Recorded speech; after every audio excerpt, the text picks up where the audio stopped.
Josh, obviously, I wouldn't think you would take on a role like Cable, knowing what this means, and possibly a lot of movies, without really thinking about it and committing to it. What was it about this character that made you excited to take this role on? My wife was the one that when it came along, I was like, do I want to do this? And I'm already doing Avengers, and like I already said yes, and I'd said no to a lot of things. But there was something about her telling me, why are you reacting when you haven't even read it? And then I sat down, I was tired. I think I didn't want to read it, and then I was tired. So I read it, I cracked up, I thought it was hilarious, it's irreverent, it's a tone that's like unlike any other, and I was like, this is something I could be involved in. The whole thing of the 4-movie trajectory, I had to think about for a while, but this was more of like an introduction of Cable, and by the time you get to the end of this, you get that volley that I have so much fun with, and I think that's what it will turn into, more of that volley. Yeah, you see that towards the end of the film, and it's streamlined in this movie, but in the comics, Cable has famously one of the most, I think, convoluted backstories of a comic book character. Totally. How much did you dip into that source material, and if so, did you find it informative for your performance? I did, because anything, even if there's not a convoluted past or history or, whatever to something that you're researching, you don't take it, literally straight through. You don't go, I'm just going to do this and that's it, and it's all written out.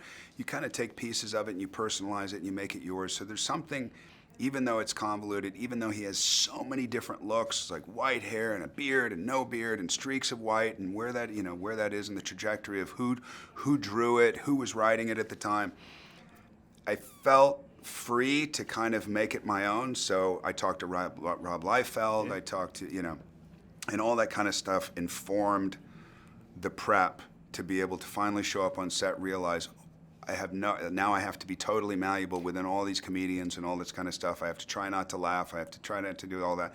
And then you find this place. You start to kind of find within the first week, you start to find your position in it. Speaking of Rob Liefeld, the visual of Cable is one of the most unabashedly comic booky characters, even within comic books. And I think another era in a film, they might want to scale it back a bit. And they don't do this in this film. It's a very faithful adaptation.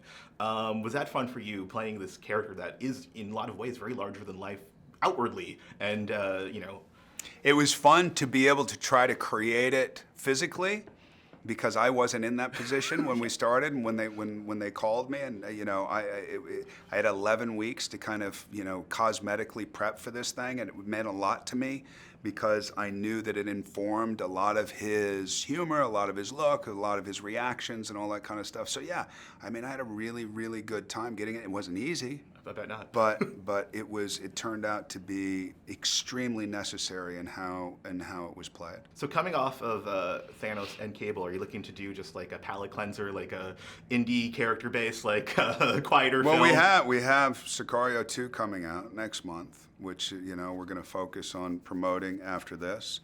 And then I'm going to take a nice long break. I mean, we're going to do a lot of developing. There's some fun ideas that I have. But I don't know if I need a palate cleanse. I just need another good story to sink my teeth into. Yeah, and more Cable. More Cable will be next year.